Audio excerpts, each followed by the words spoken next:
নামগুলো তোমার অনেক পছন্দ, তাই না? নীল রং পছন্দ আমার খুব। আমার সবসময় মনে হয় তুমি আমার নীলাঞ্জনা, আমাদের ছেলে নীলাক্ষ আর মেয়ে। এগুলো খুব সুন্দর, আমার অনেক পছন্দ হয়েছে। এখন পর্যন্ত এটাই জানি না যে তোমার সাথে আমার বিয়ে হবে কিনা। ওটা জুড়ে তুমি আছো, থাকবা। জানো, এত জলদি না বেবিটা নিতে চাইনি, কিন্তু শিপন এত জোরাজুরি করলো, পরে ভাবলাম নিয়ে নি। ও কি বলে জানো? কি বলে? ও বলে আমি তো সারাদিন অফিসে থাকি, আর তুমি বাসায় বসে বোর হও, তার থেকে একটা বেবি নিয়ে নি, তাহলে তোমার দিকটাও ভালো যাবে। তোমার হাজবেন্ড তোমাকে খুব ভালোবাসে, তাই না? ও বলে পৃথিবীতে ওকে ভালোবাসার মতো নাকি কেউই নেই। Surprise! Meet my friend, she is Bela. আর বেলা, এটা হচ্ছে আমার husband Shipon. Hi, nice to meet you. তুমি আমাকে ফোন করলে না কেন? আর আমি যখন গতকাল রাতে জানতে পারলাম যে আমার এক্সট্রা 3 দিন চিটংয়ে থাকতে হচ্ছে না, তখন অনেক রাত হয়ে গেছে। আমি ঠিক আছে তুমি? হ্যাঁ, শুয়ে আছি। ওমা, তোমার দেখি ভীষণ জ্বর। শিপন, কি আছে তো? দেখো না, ওর শরীরে অনেক জ্বর, আর বলছে ঠিক আছে। মেয়েটা, আচ্ছা তুমি একটু বসো, আমি একটু টাওয়াল ভিজিয়ে আনি, তোমাকে একটু জলপট্টি দিয়ে দিই, ভালো লাগবে তোমার। তার না কিছু না, তা না কিছু জানে না। তাছাড়া আমি নিজেই তো জানতাম না যে তুমি তার হাজবেন্ড। হসপিটালে নিয়ে যেতে হবে, ওর তো ভীষণ জ্বর। আরে আমাকে হসপিটালে নেওয়া লাগবে না। আমার মাঝে মাঝে এরকম হয়, যদি এই অবস্থায় বেশি টেনশন করো তোমার প্রেশার বেড়ে যাবে, যেটা তোমার আর তোমার বাবুর জন্য একদম ঠিক হবে না। আমার কাছে ওষুধ আছে, আমি খেয়ে নেব। আর আমি সিদ্ধান্ত নিয়েছি আমি কালকে সকালবেলা হোটেলে গিয়ে শুধু শুধু আমার জন্য তোমাদের এত ঝামেলা। কি পাগল হয়ে গেছো? আর এই অবস্থায় তো আমি তোমাকে হোটেলে উঠতে দিব না, ইম্পসিবল। আপনি থাকুন না আমাদের সাথে, আমাদের কোনো প্রবলেম হবে না। অযথা কষ্ট করবেন বাইরে, আর আপনি থাকলে তানহার সময়টাও ভালো কাটবে। এখন তুমি একটু মেডিসিন খেয়ে রেস্ট নাও। আচ্ছা, তুমি তো আমাকে বলেছিলে যে তুমি ঢাকায় এসেছো কাউকে খুঁজতে। কে এসে জানতে পারি? পারো, সে আমার ঘুমহীন রাতের একমাত্র সুযোগ, সে আমার না বলা কথাগুলো শোনার একমাত্র শ্রোতা, সে আমার এই একাকে জীবনে পথ চলার একমাত্র সাহসদাতা। বলতে পারো সে আমার সবকিছু। হায় রে দুনিয়া, কাপুরুষ মানুষদেরকে মৃত্যুও স্মরণ করতে চায় না। কি বললেন আমাকে? আমি কাপুরুষ? আপনার কি আমাকে দেখে মনে হয় আমি কাপুরুষ? ওমা, যে মানুষ মানে স্বইচ্ছায় মরে যেতে চাচ্ছে কিন্তু আবার সে চেয়েও সেটা করতে পারছে না, তাকে কাপুরুষ বলবো না তো কি বলবো? হ্যাঁ, পৃথিবীর সবচেয়ে বেশি সাহস লাগে যখন আপনি আত্মহত্যা করতে যাবেন তখন। আপনাকে দেখে তো মনে হয় না কখন আপনি আত্মহত্যা করতে চেয়েছেন। এটা ঠিক বলেছেন, আমি না আমার জীবনে কখনো আত্মহত্যা করতে চাই, কারণ আমি জানি আত্মহত্যা মহাপাপ।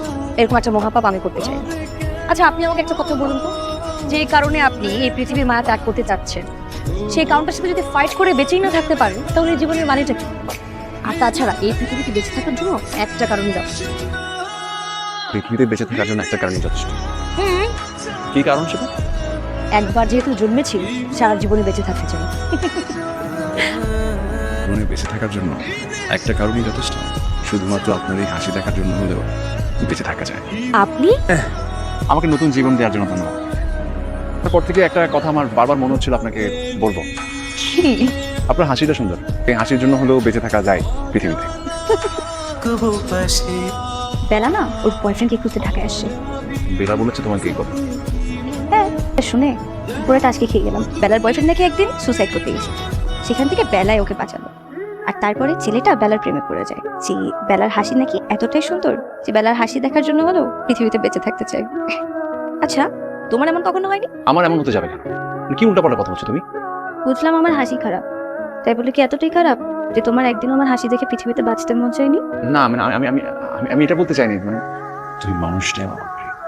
আমি তো জানি যে তুমি আমার হাসি দেখার জন্য পৃথিবীতে বেঁচে আছো। একদিন বিষণ্ণ বিকেলে তুমি আমার জীবনে এসেছিলে রঙিন প্রজাপতি হয়ে। আমার জীবনটাকে রাঙিয়ে দিয়েছিলে কৃষ্ণচূড়া। সবকিছু ঠিকই ছিল, প্রতারণা করলে কেন দেনা? আমি তোমার সাথে কোনো প্রতারণা করিনি, সে প্লিজ আমাকে প্রতারক বলো। বাহ বেলা, বাহ। ভালোবাসাকে, আমার স্বপ্নকে, ভরসাকে তুমি কাঁচের টুকরার মতো, আমার আবেগগুলোকে তুমি নিজ হাতে গলা টিপে হত্যা করছো। এখন বলছো তুমি প্রতারণা করোনি, তাহলে প্রতারণার সঙ্গে কি তোমার কাছে? কখনো কখনো জীবনের প্রয়োজনে প্রেমিকের উষ্ণ আলিঙ্গনকে ত্যাগ করো, আর এটাকে ভালোবাসা বলে, প্রতারণা না। আমি তোমার কাছে ভালোবাসা চেয়েছি, আমি কেন তোমার সাথে প্রতারণা করবো সেটা? কিন্তু করেছো তো, আর এখন এসেছো আমার এই সুখের সংসারে আগুন দেওয়ার জন্য, তাই না? বিশ্বাস করো, আমি আমি তোমার সংসার ভাঙ। কাকে বিশ্বাস করবো আমি? বিশ্বাসঘাতককে তো কখনো বিশ্বাস করা যায় না। আমি তোমার কাছে হাত করছি, তুমি আমার জীবন নিয়ে আমার সাথে যাকে করেছো করেছো। আমার এই সাজানো সংসারটা তুমি নষ্ট করো না। তানহা যদি জানে কিছু, খুব কষ্ট হবে। আমি জানি কষ্ট হবে।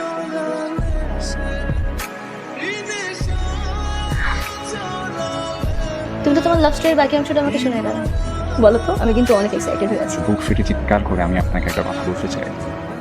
মিষ্টি হাসির প্রেমে পড়ে পুরো জীবনটা নিদ্রাহীন কাটিয়ে দেওয়া চেষ্টা করছি। তুমি বুঝতে পারছো যে আমি একটা অস্বস্তিকর সিচুয়েশন আছে। এইভাবে যদি আরো কিছুদিন চলতে থাকে তাহলে যোগাযোগ বন্ধ করে দিয়েছো। ভালোই তো ছিল সবকিছু, তাই না? ভালো ছিলাম না, আমার বুকের ভেতরে অনেক ব্যথা জমে আছে।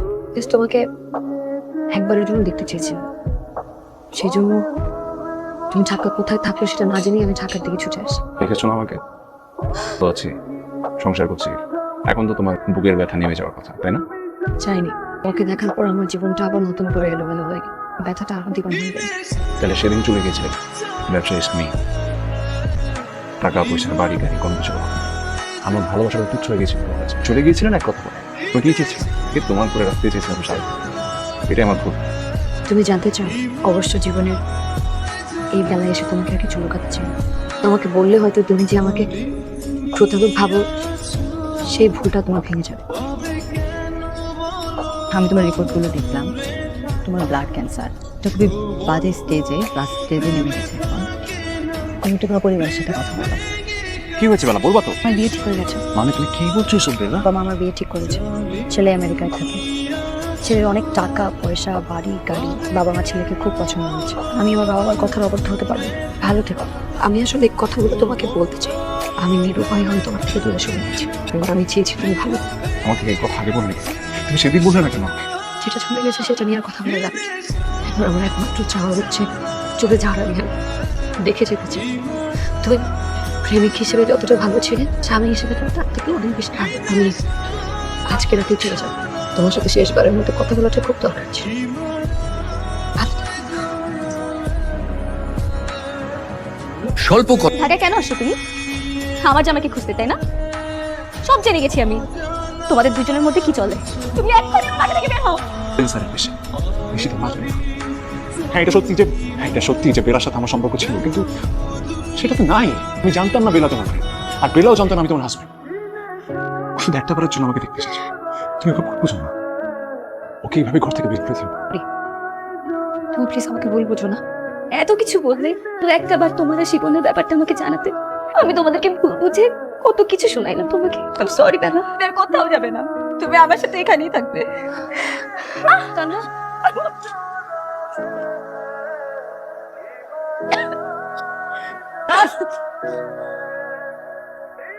আমাদের রাজকুমারী আমাদের কাছে চলে এসেছে। বেলা কোথায়? আমাকে প্লিজ বেলার কাছে নিয়ে চলো। তুমি কোনো প্রেশার না না না না না প্লিজ, বেলা ঠিক হয়ে যাবে। আমি কিছু জানি না। আমি অনেক গিল্টি ফিল করছি। আমার ওকে সরি বলতে হবে। কি কি বলছি ওকে আমি? কি হয়েছে বেলা তোমার? বেলা তুমি ঠিক আছো? বেলা কিছু হবে না তোমার, তুমি ঠিক হয়ে যাবা। তুমি আমাকে সুখী দেখতে চেয়েছিলে না? আমি অনেক সুখী বেলা। আমাদের মেয়ে আমাদের জীবনে এসেছে। দেখ Bela, Bela, Bela, Bela, Bela, Bela, Bela. Sorry she is no. Tanha, বেলাকে ডাকো না। এত অভিমান করলে, না বেলা দেশে চলে গেলে। যেও না এভাবে বেলা, প্লিজ। তোমার এই বেলা ফুরাবার ক্ষণে আমাদের কহিল যে পরিতে এসেছে না, তার নাম রাখো বেলা। তুমি বেলা হয়ে আমাদের জীবনের সাথে চলবে।